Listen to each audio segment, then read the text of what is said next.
வணக்கம். நான் சாதனம். இது தமிழக வெற்றி கழக வழக்கறிஞர். இன்னைக்கு நாம பார்க்க போற பதிவு தளபதியுடைய ஆட்சி கட்டாயம் என்கிறது பத்தி தான். எப்படி சில கணக்கு வழக்குகள் தரவுகளை சொன்னா உங்களுக்கு புரியும். தளபதியுடைய ஆட்சி 2026 எப்படி நிச்சயம் அப்படின்றத உறுதி செய்யறேன். நான் இன்னைக்கு பாருங்க, நான் 1995 சட்டக்கல்லூரி மாணவனாக இருந்துட்டு இருக்க காலகட்டத்துல ஒரு முறை மரியாதைக்குரிய அரசியல் சாணக்கியர் மற்றும் பத்திரிகையாளர், மிகப்பெரிய பிரபலங்கள், புரட்சி தலைவர், புரட்சி தலைவி போன்றவர்கள்லாம் அவர்கிட்ட ஆலோசனை கேட்கக்கூடிய, அரசியல் ஆலோசனை சொல்லக்கூடிய, அரசியலை மிகச்சரியாக கணிக்கக்கூடிய ஒரு மாபெரும் மேதை சு ராமசாமி அவர்களுடைய நிகழ்ச்சியில நான் மாணவனாக சென்று கடந்து கொண்டேன். ஒரு அரங்கத்துல அந்த நிகழ்ச்சி நடந்தது சென்னையில. அந்த அரங்கத்துல அவருடைய பாணியிலேயே மாணவர்கள்ட்ட இருந்து கேள்வி பதில் முறையில எழுதி கேட்டு அந்த கேள்வி பதில சிறந்த கேள்வி பதில நம்மள மேடையில வந்து படிக்க சொல்லி அதற்கான பதில் அவர் சொல்லிட்டு இருந்தார். அதிர்ஷ்டவசமாக காலத்தின் கட்டாயமோ எனது கேள்வி தேர்ந்தெடுக்கப்பட்டு நான் மேடைக்கு ஏற்றப்பட்டேன். என்னுடைய கேள்வி இதுதான். நான் அவரை நோக்கி வைத்த கேள்வி என்ன தெரியுமா? நீங்கள் ஆண்டு 1995 நீங்கள் பல்வேறு அரசியல் கட்சிகளுக்கு ஆலோசகர்களாக செயல்பட்டிருக்கிறீர்கள். ஒரு அரசியல் பத்திரிகையை பன்னெடுங்காலமாக நடத்தி கொண்டிருக்கிறீர்கள். மிகச்சிறந்த அரசியல் விமர்சகர் இந்தியாவிலேயே என்ற பெயரை பெற்றிருக்கிறீர்கள். நீங்கள் ஏன் ஒரு அரசியல் கட்சி தலைவராக கூடாது, அரசியல் கட்சி தொடங்கக்கூடாது, முதலமைச்சர் போன்ற பதவியை உங்களுக்கு எட்டுவதற்கு முடியாதா என்ற கேள்வியை நான் கேட்டேன். இத்தனை அறிவு படைச்சிருக்கீங்கல்ல, எத்தனையோ முதலமைச்சர் உருவாக்கி இருக்கீங்கல்ல, ஏன் என்ற கேள்வி என்னுடைய கேள்வி. அன்று அவருக்கே உரிய பாணியில் ஒரு கணைத்துக் கொண்டு அந்த கேள்வியை நான் உள்வாங்கிட்டேன். மூன்றும் ஒரே பதில், மூன்றுக்குமான கேள்விக்கு ஒரே பதில் தான்.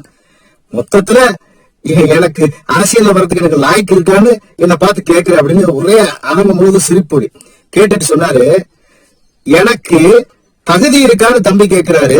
தகுதி எனக்கு இருக்கு. நான் அரசியல்வாதியாக அரசியல் கட்சி நடத்த தமிழகத்தினுடைய முதலமைச்சராக தகுதி எனக்கு இருக்கு. வாய்ப்பு ரஜினிக்கோ விஜயகாந்துக்கோ தான் இருக்கிறது என்று 1995 சொன்னார். அன்னைக்கு விஜயகாந்த் அரசியல் கூட அறிவிக்கவில்லை. அதை போல ரஜினிகாந்த் அவர்கள் 96 அரசியல் நிலைப்பாடு கூட எடுக்கவில்லை. எவ்வளவு பெரிய அரசியல் சாணக்கியன் பாருங்க. இந்த வார்த்தைக்கும் தளபதி ஆட்சிக்கும் என்ன சம்பந்தம் என்று சொல்கிறீர்களா? சில பேருக்கு தகுதி இருக்கும், சில பேருக்கு வாய்ப்பு இருக்கும். வாய்ப்பு தான் ஒரு மனிதனை அவனை உச்ச நிலைக்கு கொண்டு செல்லும். ஆனால் ஒரு சிலருக்கு மட்டும்தான் தகுதியும் வாய்ப்பும் ஒருங்கே இருக்கும். அத்தகைய ஒரே தலைவர் தமிழகத்திலே, என் அரசியல் சின்ன அனுபவத்திலே, என் வயது அனுபவத்திலே, நான் சந்தித்த, சிந்தித்த, படித்த, பார்த்த அரசியல் தலைவர்களே ஒரே தலைவராக தமிழகத்திலே தளபதி விஜய் அவர்கள் இருக்கிறார்கள் என்பதில் எந்த சந்தேகம் எனக்கு கிடையாது. நான் மிக தெளிவாக, மிகச்சரியாக நான் கணித்து, மனதளவிலும் சரி, படித்தவையிலும் நான் ஆராய்ச்சி பூர்வகம், நான் ஒரு ரசிகன் என்பதை தாண்டி நான் இந்த ஆராய்ச்சி பண்ணி சொல்கின்றேன். ஒண்ணு. இரண்டாவது, நம்ம பேர் என்ன நினைச்சுக்கிட்டு இருக்காங்க, அரசியல் என்பது அயோக்கியர்களின் முதலிடம், புகலிடம் என்று. அரசியல் என்பது அயோக்கியர்களுடைய புகலிடம் அல்ல. அரசியல் என்பது அறிஞர்களுடைய, சிந்தனையாளர்களுடைய, பொறுமைசாலிகளுடைய, மக்களை நோக்கி நல்லது செய்ய நினைக்கக்கூடிய ஆகியோர்களுடைய முதலிடம் என்பது அரசியல். அத்தகைய ஒரு அரசியல்வாதி தளபதி என்பதை நீங்கள் புரிந்து கொள்ள வேண்டும். அப்ப இந்த இரண்டாவது விஷயத்திலும் தெரிகிறார். இன்னொன்னு, தகுதி மட்டுமல்ல வாய்ப்பும் அவருக்கு இருக்கிறது.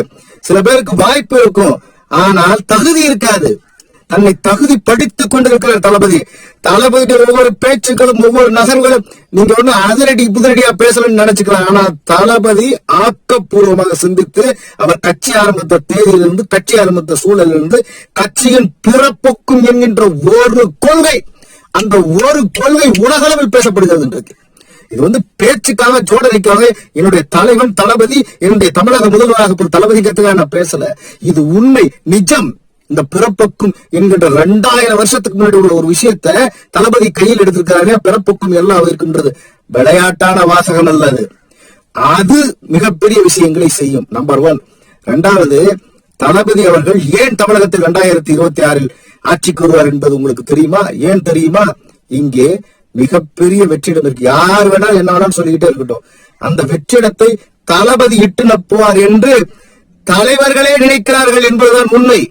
இது நிதர்சனம். நீங்கள் நிகழ்கால அரசியலை வாழ்ந்து கொண்டிருந்தீர்கள் என்று சொன்னால், நிகழ்கால அரசியலை நீங்கள் உற்று நோக்கி கவனித்தீர்கள் என்று சொன்னால், நிகழ்கால அரசியல் உங்களோடு தொடர்பு இருக்கிறது என்று சொன்னால், அரசியலை நன்கு அறிந்தவர் என்று சொன்னால், நிச்சயமாக தொண்டர்கள், பொதுமக்கள், ரசிகர்களை தாண்டி தளபதி தமிழகத்தின் முதல்வராக வர வேண்டும் என்று நிறைய கட்சி தலைவர்களே, நான் பேரெல்லாம் சொல்ல ஆசைப்படல, நிறைய கட்சி தலைவர்களே தயாராக அவர்கள் நின்று கொண்டிருக்கிறார்கள். அந்த போர்வாளை எடுத்து கையிலே கொடுப்பதற்கு, எடுடா கொலைவாளை எதிரிகள் தலை அறவே என்பதை போல அந்த கொலைவாளை எடுத்து எதிரிகளை வீழ்த்துவதற்கு, தளபதிக்கு போர் முரசு கொட்டுவதற்கும் அல்லது போர்ப்படை தளபதிகளாக செயல்படுவதற்கும் மூத்த அரசியல் அறிந்த அறிஞர்கள், வழியை தேடிக்கொண்டிருந்தவர்கள், மாற்று சக்தியை தேடிக்கொண்டிருந்தவர்கள், தமிழகத்திலே ஒரு மாற்று சக்தி, ஒரு மாற்று அரசியல், தமிழகத்தின் எழுச்சி, தமிழகத்தின் மாற்றத்திற்கு இவர்தான் சரியான ஆள் என்கின்ற நிலைப்பாட்டிலே இன்றைக்கு தொண்டர்கள் அல்ல, பொதுமக்கள் அல்ல, இருக்கின்ற பல்வேறு தலைவர்கள் இருந்து கொண்டிருக்கிறார்கள். இதை நிகழ்கால அரசியலை உற்று நோக்குவதற்கு யாரும் தளபதியை தொட்டு பார்க்க சரியா யாரும் தயாராக இல்லை. தளபதியை தொட்டு பார்க்கும் இடத்திலும் யாரும் இல்லை என்பதை நான் சொல்கின்றேன். யார் பின்னாடியே தளபதி இல்லை. தளபதி பேச வரும் அரசியல் என்பது வேறு, மற்றவர்கள் பேச வரும் அரசியல் என்பது வேறு. அரசியலிலே முரண் இருக்கலாம், ஆனால் தளபதி பேச வருகின்ற அரசியல் என்பது தமிழகத்திலே ஆட்சியை கைக்குள் கொண்டு வரும் அரசியல். தளபதி வெற்று வாதங்கள் எதையும் வைக்கவில்லை, பொருந்தாவாதங்கள் எதையும் எடுத்து வைக்கவில்லை. மக்களோடு இயைந்த ஒரு வாதத்தை எடுத்து வைத்திருக்கின்றார். குள்ளநெறி வேலை தளபதியிடம் கிடையாது. பதவிக்காக குள்ளநெறி வேலை சென்று மற்றவர்களிடம் அடிவரடி கால் வருடி சென்று போவரல்ல தளபதி. தளபதி குள்ளநெறித்தனம் செய்து பதவியை பெற வேண்டும் என்ற அவசியம் இல்லை. வெற்றி கழக தொண்டர்களும் உறுதியாக இருக்க வேண்டும். நமக்கு குள்ளநெறித்தனம் தேவையில்லை, நேர்வழியிலே நிற்க வேண்டும். யாருக்கும் நாம் குனிந்து சலாம் போட்டு நம்முடைய பதவியை தக்க வைத்துக் கொள்ள அவசியம் இல்லை. நம் தலைவன் தளபதி அதைத்தான் நமக்கு சொல்லிக் கொடுத்திருக்கிறார். நாம் சலாம் போட்டோ அல்லது குள்ளநெறித்தனம் வேலை செய்தோ நாம் பதவிகளுக்கு வரக்கூடிய தகுதி படைத்தவர்கள் அல்ல. நாம் மக்களை சந்தித்து நேர்வழியில் வரக்கூடியவர்கள். நமக்கு பின்னால் இருக்கக்கூடியது தளபதி என்கின்ற ஒரு மாபெரும் சக்தி. நாளை தமிழக முதல்வர் என்பது உறுதி. இது மட்டுமல்ல, புள்ளி விவர கணக்குகளை எடுத்து நீங்கள் பார்த்தேனாலும், வரலாற்று கணக்குகளை நீங்கள் மிகச்சரியாக கூட்டி கழித்து பார்த்தீர்கள் என்று சொன்னால் நான் சொல்வதனுடைய உண்மை உங்களுக்கு விளங்கும். நீங்கள் அரசியல் ஆர்வலராக இருந்தால் அல்லது அரசியலை நீங்கள் உன்னிப்பாக கவனித்தால் தமிழகத்தில் 2026 தளபதிதான் தலையெழுத்து என்கின்ற நிலையை இன்றைக்கு பல்வேறு விவாத பொருட்களாக வெவ்வேறு கோணங்களை பேசிக்கிட்டு இருக்கலாம். அவர் அறிவுக்கு பேசிக்கிட்டு இருக்கலாம். அவரு கூட போயிருவார், இவரு கூட போயிருவார், யார் வேண்டுமா சொன்னார். எல்லோரும் தளபதியோடு ஒன்று திரள்வார்கள். அதை தளபதி முடிவு செய்வார். நீங்களான முடிவு செய்வதில்லை. யாரும் யாரோடு ஒன்று சேர்கிறார்கள் என்று தளபதி முடிவு செய்வார். தளபதி மக்களோடு தான் கூட்டணி, அதில் எந்த மாற்றம் இல்லை. ஆனால் தளபதியை முதல்வராக்க துடிக்கின்ற எந்த சக்திகளாக இருந்தாலும் நாம் ஏற்றுத்தானே ஆக வேண்டும். எனவே தமிழகத்திலே தளபதி முதல்வர் என்பதில் எந்த மாற்றமும் இல்லை. தமிழக அரசியலும் தமிழக திசைகளும் எதை நோக்கி செல்கின்றது என்று சொன்னால் 2026 தேர்தல் அது தளபதி தலைமையிலே ஆட்சி, தமிழகத்திலே மாற்றம் என்கின்ற காட்சி உருவாகும் என்ற நிலையை நோக்கி போய்கொண்டிருக்கிறது. அத்தகைய நிலைக்கு தளபதியுடைய இலக்கு 2 கோடி உறுப்பினர் சேர்க்கை என்பதுதான். நாம் சேர்க்க வேண்டியது 3 கோடி உறுப்பினர் சேர்க்கை. அந்த 3 கோடி உறுப்பினர் சேர்க்கையை சேர்த்து தளபதிக்கு சமர்ப்பித்து தளபதியை தமிழகத்தில் ஆட்சி பீடத்தில் ஏற்றுவோம்